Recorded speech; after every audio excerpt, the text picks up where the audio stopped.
choose life when we make choices. Don't you know, for every decision that has to be made, there is in the decision an element of life. For example, I can choose to accept Christ, or I can choose not to accept Christ.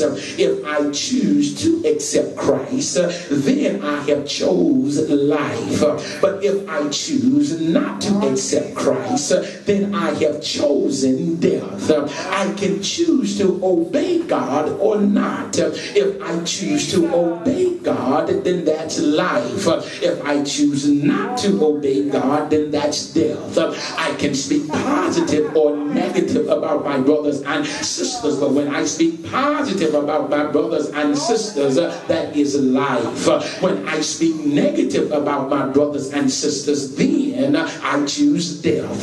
For every decision, there is an element of life and death. So as my task, Deacon Preston, as a child of God, as a believer, to find life in the decisions that I have to make. Let your mind roll back. You got to make some decisions today, and you got to understand, is the decision, is it going to reproduce life, or is the decision going to reproduce death? God empowers us. God enables us. God gives us the ability to choose. And some of us don't understand how important choices are. If I had to do it all over again, I would be more prayerful about some decisions that I've made. I wish I had about a half a witness in here, because I can decree that my life would be in a whole new different realm if I would have been a little bit more prayerful about the decisions that I've made. And the truth of the matter is, I don't have to look back to last year. I can just look at last week, and I can see some things. I may see some decisions and some choices that I have made. And if the truth be told, I would have done some things different. But the reality of the matter is, I made the best choice then for what I had to work with. Come on, tell your neighbor, work with me. Yeah, I made the best choice then because my situation was what it was. And I must understand that decisions, my decisions in life, they can either make me or they can break me. My decisions in life, they can cause me to be stable or they can cause me to be unstable. I must put more thought and I must put more prayer into the decisions that I make. Can I tell you, God is not going to come from the throne. God is not going to, amen, make us do. God is not going to compel us to do. God is a God of love. God wants us to do for him because we love him and not because we got strings attached to what he does. God is a God that gives us liberty. He gives us choices because he gives us choices. Pastor Moses has to speak to the children of Israel in his fourth sermon, and he has to remind them that when they enter into the promised land in chapter 29, he reminds them of the Lord's covenant. And here it is in chapter number 30. He reminds them that the Lord will change their hearts while they were in captivity.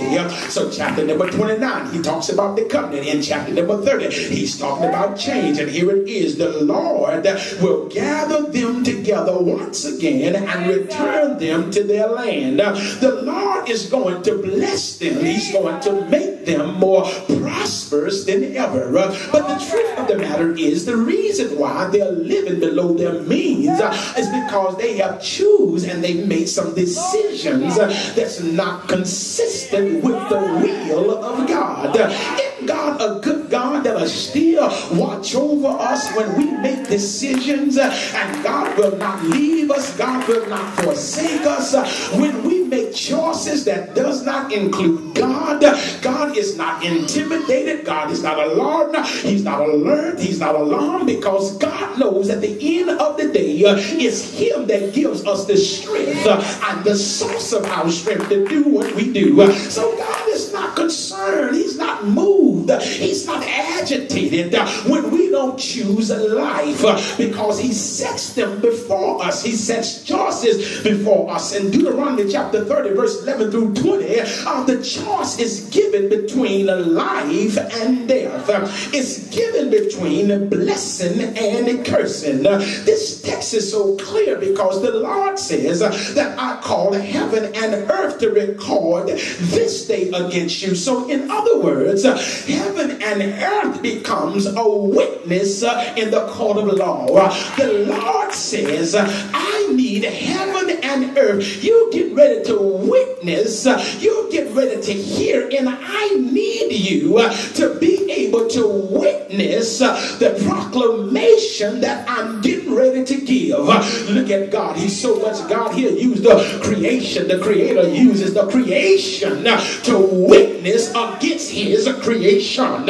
He says, I've called heaven and earth to record this day against you, that I have set before you life and death, blessing and cursing. He says, I've set before us, I've set before you, he set before me life and death, blessings and cursing. So he tells us to choose. Now, just in case somebody just hadn't caught it, just in case somebody may be out to lunch, you keep reading the text if you're trying to wonder what to choose. He tells you choose life. Tell your neighbor you ought to choose life. This is why I want to choose life, because when I choose life, the text tells me that my seed and I will live. The text says if I choose life, if I choose the will of God will bless me, and the will of God will bless my seed. You ought to tell your neighbor, I want to live. Yeah, and when you live, can I tell you, your seed live. You must understand, when you obey the will of God, your children's children have an opportunity to live in the will of God. And God sets before us life. He sets before us death. He sets before us blessings, and he set before us cursing. And he gives you and I the ability to choose. He's not going to make us do it. He's not going to compel us to do it. He's going to set it before us and give us the opportunity to choose. And if you choose life, you going to live. A Pookie's going to live. A Ray Ray's going to live. If you choose life, your seed is going to live. And you ought to tell your neighbor, I'm about life and not about death. I think I ought to park here for a few minutes. I got to bid you farewell. But the reality of the matter is, parents, when you choose life, your seed lives. Not only do you live, your seed lives. And I am a byproduct of my ancestors choosing life, because they chose life, brought me up in the Christian tradition. Now I can call on the name of Christ, and I don't make no apologies. Parents need to let their children know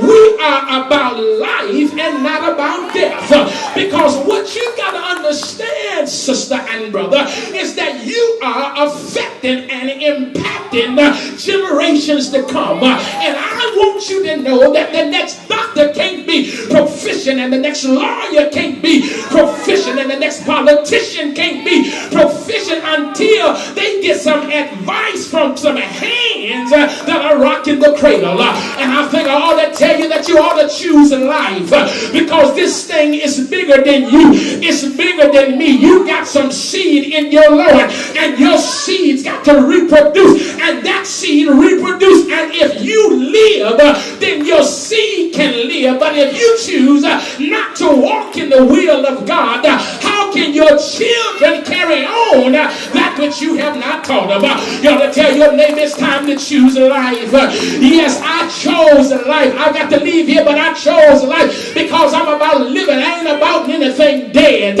Anything dead doesn't need to be buried. It needs to be resurrected. And when you are about life, you can come into life until you understand that Jesus Christ himself is life. I heard him say in John 14:6, I am the way, the truth, and the life. No man comes to the Father except he comes by me. And I want to go on the record